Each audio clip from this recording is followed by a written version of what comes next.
Guys, and welcome back to another video. Today this is going to be a different kind of video. Today I am actually doing a tutorial.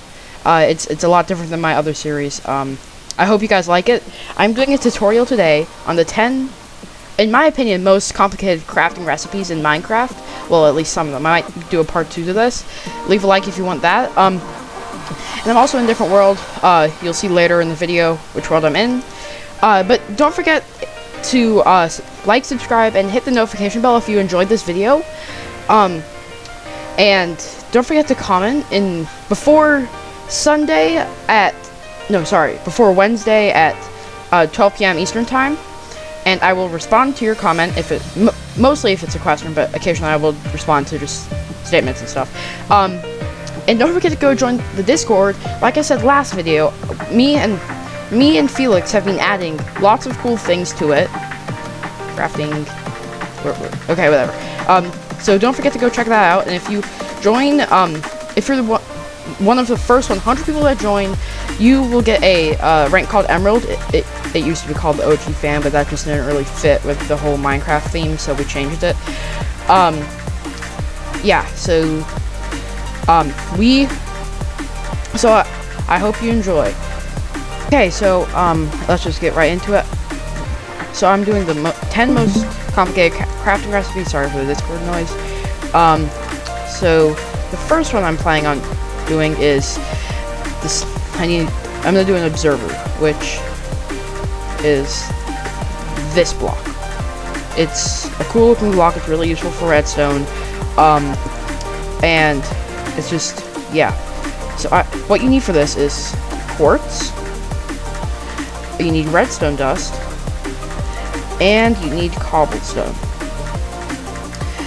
Oh, that's infested cobblestone. So, the reason I consider this one of the most complicated crafting recipes, I just need to duplicate that real quick.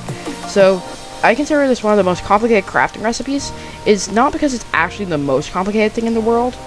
It's because no one ever uses it, so that kind of makes it more unknown, I guess.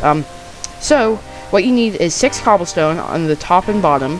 You need 2 redstone on the middle right and the middle of the crafting grid, and then you just need 1 quartz, and then you get an observer. This can, just in case you didn't know, observers, I don't even need a block. I need redstone dust, some more, even though I already have some. I don't know why I'm getting more. So look. So if you place a block on this face, or if there's a block change right in front of this, it will light up that redstone dust. Listen. Yeah. Oopsies. And whichever way you look, when placing it, that's the way, the face will be going.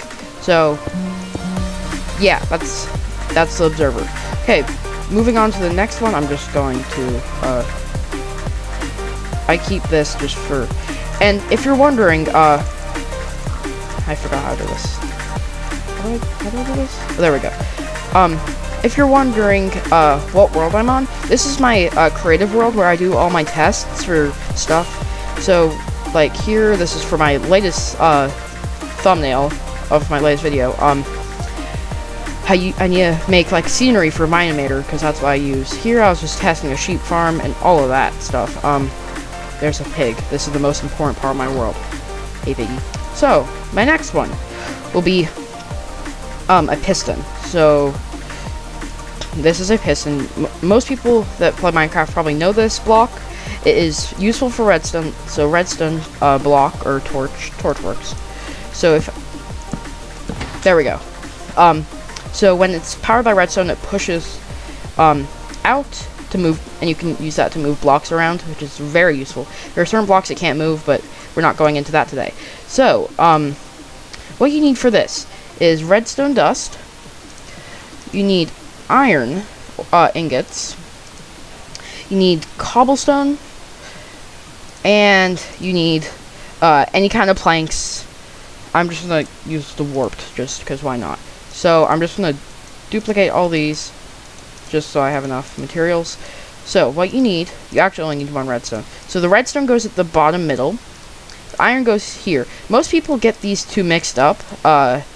So, and then the cobblestone goes on either side of those. And then you just run the planks over, and that's a piston. It's pretty simple. Yeah.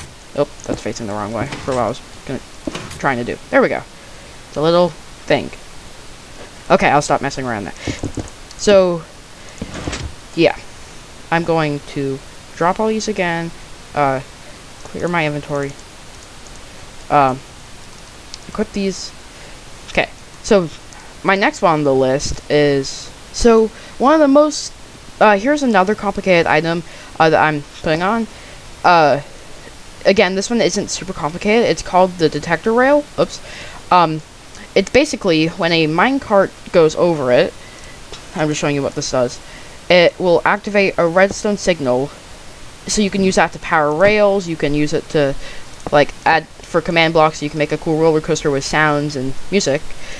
But yeah, enough on what it does. So, let's just duplicate this. So you need iron on either side. You don't need that extra piece there. You need a stone pressure plate here, and then a piece of redstone dust, and it gives you 6 detector rails.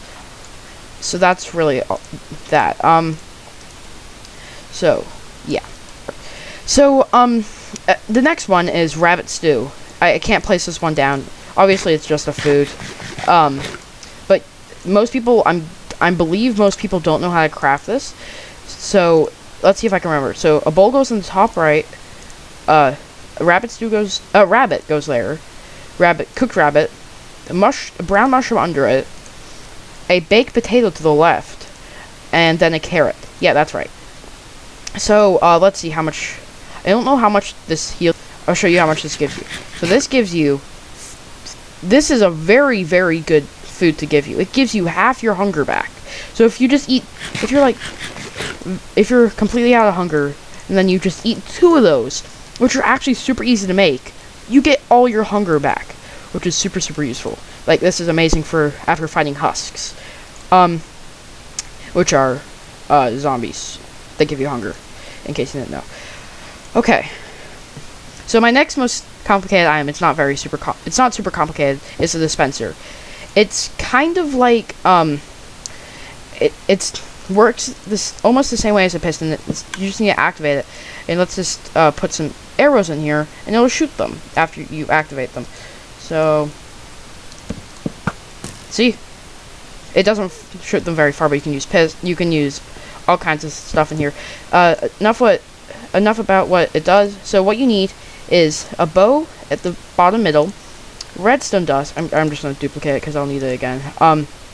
And you need cobblestone all around it. Oh, that's awkward. That's the wrong way around. So that's a dispenser. They're actually not too complicated. And a cool thing, a dropper, which is like a dispenser but doesn't actually shoot anything out, it just drops stuff. It's just like this but without the bow. So yeah, that's a little bonus one I have there. Okay, so the next, another complicated item that most people don't know how to craft, and that most people don't use, I don't know why this keeps coming up, is a daylight sensor. So it sends off a redstone signal depending on what you set it to, and depending on the type of day. That sounds complicated, but it's not too bad. I already have redstone dust. I don't know what I'm doing. So, since it's daytime and it's set to the daytime setting, it's like a solar panel, basically. If it's nighttime / time set night, now it'll activate. So basically, from what I know about them, so you see the moon is barely above the horizon. So this redstone signal will travel a lot less than if it's at / time set midnight. So here, that's a full signal right there, because the moon is directly above it. Enough about what it does now. So, how to craft this thing is 3 quartz in the middle, 3 glass on the top, and then it's 3 slabs. I want to use crimson because, you know, the new update. So I'm just going to / time set noon. There we go. So that's the daylight sensor. This next one I'm doing is a comparator. This can be used in more complicated forms of redstone. So it kind of detects. So let's say I put a furnace. I'll need a note block as well. Note block. So let detects something going into a block. I'm not very good at explaining these kinds of things, but like furnace, it detects how much stuff is in something. So if I place that there, you heard that? So you can also use these for making very quick redstone clocks. It's called comparator clock. So you put it in that mode, which is kind of it's called subtraction mode. So if you get redstone, I already have redstone dust. I don't know why I keep doing that. So if you do this, that's it. You just need to activate it once. Oh jeez. So let's just add a button. I can just keep that there. See? So what this does, it's just it's a very, very quick, it's like I think every 2 redstone ticks it activates. Except it's so quick, it can't really work on note blocks. But it works on dispensers. Anyway, that's enough about what it does. So how to make it. You put 3 stone on the bottom. It has to be normal stone. Then you put, not that. Then you put, a piece of quartz in the middle. Oh, at the top middle. Then you put 2 redstone torches. That's not actually how you do it. You do it like. I'm so confused. Yeah. So this is like I'm saying. These are actually pretty complicated. These recipes, because most people don't know them. So you put those 3. Then the redstone comparator. So that's that one. I just need to get rid of all of this. I don't need a comparator. I don't. The furnace, really. I don't need a note. I could keep the note block. I don't need the comparator. Again. Okay. What I have here is an end crystal, which I actually need this obsidian that I have here to place. So an end crystal can be very useful for spawning a dragon. Just look at it. You just punch it, and it blows up. You can also use a bow to hit it. You can. This is pretty useful, but if you surround the podium where after you beat the ender dragon, you can respawn the dragon, which is pretty useful. Next is beetroot stew. It's soup. Sorry. So slash game mode survival. MC with Mason. I just need to find my hunger thing. There we go. Oh, it's still peaceful. Oh no, it's not. Never mind. Okay, so beetroot stew gives you about. It looked like 1, 2. It gives you. It's not as useful as rabbit stew, but still pretty useful. And it's actually pretty easy to make. So slash game mode creative. Let's just get back there. I no longer have that. And the last one is a beacon, which is super useful. Sorry about that annoying sound. So I just need some iron blocks, not iron. So if you put on a specific kind of podium, which is just like a pyramid, it will, and then you feed it some iron, you can choose the effects. You can also feed it gold, diamonds, and emeralds, and netherite. So the more mineral blocks you have in the pyramid, the more effects you can get. And once you get the full thing, you get a passive regeneration thing. So I'm just gonna give myself speed, because why not? And also, the bigger the pyramid, the farther the power travels. So here it's about a 30 block range, I believe. I'm not 100% sure, but I'm pretty sure that is it. I don't know where my fireworks went. Oh, I didn't survive. I shot them in survival. Okay. So, for how to craft these things. So, for the beacon, you will need 3 obsidian on the bottom, a nether star in the middle, and glass surrounding the rest. It's like an upside down U on the glass. For the beetroot stew, you just need a bowl, and this actually takes a lot of beetroots. Not like that, sorry. Like that. So, that's how you make the beetroot stew. Then the end crystal. This is probably the most complicated in my opinion. So, the glass on the top, gas here on the bottom, and then the eye of ender in the middle. That's an end crystal, which I like blowing stuff up with. I can't place it there. I don't know what I'm doing. Let's just blow up this beacon real quick. Why? Oh, I turned off mob griefing or whatever, so that won't blow up, which is nice. I mean, it still will do damage, but it won't blow up your world. And for the final thing, I actually have a bonus one, which I find, this is one of the most complicated for sure. Don't actually need any of this stuff.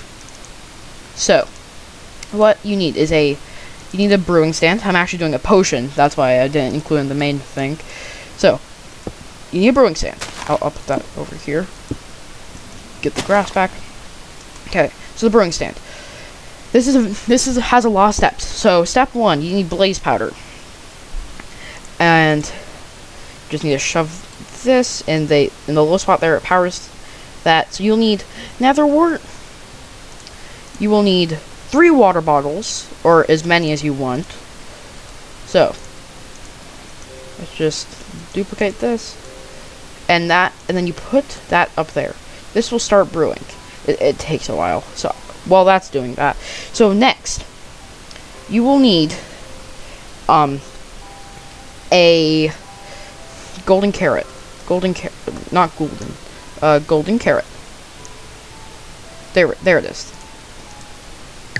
There we go. That's done. So next, you'll put the golden carrot in, and you see the blaze powder. It's actually going down. It's cool. It looks like it's actually powering the brewing stand. So, just to show you how to make a brewing stand, you just need 3 smooth stone on the bottom and a blaze rod right there. It's pretty simple. And then that gives you night vision. Next, you'll need a fermented spider eye, which you put in the top again. It takes a lot of time to make one of these, but like, so you'll need gunpowder. Let's just wait for that to finish up. This will give you potions of invisibility. So if you add gunpowder, it'll turn them into splash potions, which is nice. Then if you add, I believe it's redstone. No, I know it's redstone. Then it'll make it for longer. So this is a very long process to make it, but it's not too bad. So that's a splash potion now, which you can just throw down. Then this is the final step, and let's see. Just wait for that to finish up real quick. I'm gonna be doing a tutorial on this, and if you see all these explosions, I'm making my own TNT cannons. That's another tutorial coming up. Just what to look out for. So if you have armor, this won't be super useful. Let's just get me some full netherite armor, because like I want to flex in creative mode. There we go. Cover me in debris. That sounds really disgusting, honestly. So invis. If you have invis and armor on, obviously it won't really do much. I mean, obviously, well, I'm gonna stop saying obviously now, but people won't be able to tell who you are, which is if you splash multiple people with invis, then it'll be, because name tags don't show, which is cool. But what the really good way to use invis is to just not wear any armor, and not have anything in your hand. If you have something in your hand, it kind of ruins the whole thing. But if you don't have anything, you don't want to sprint, because they'll give it'll give the particles on the ground, which will reveal it more. There's nothing you can really do about those little swirlies going off, but yeah. So thank you guys so much for watching. I just need some milk so I can actually see myself. Okay, thank you guys so much for watching, and don't forget to comment down below if you enjoyed and what other tutorials you want from me. And I will see you next time. Goodbye.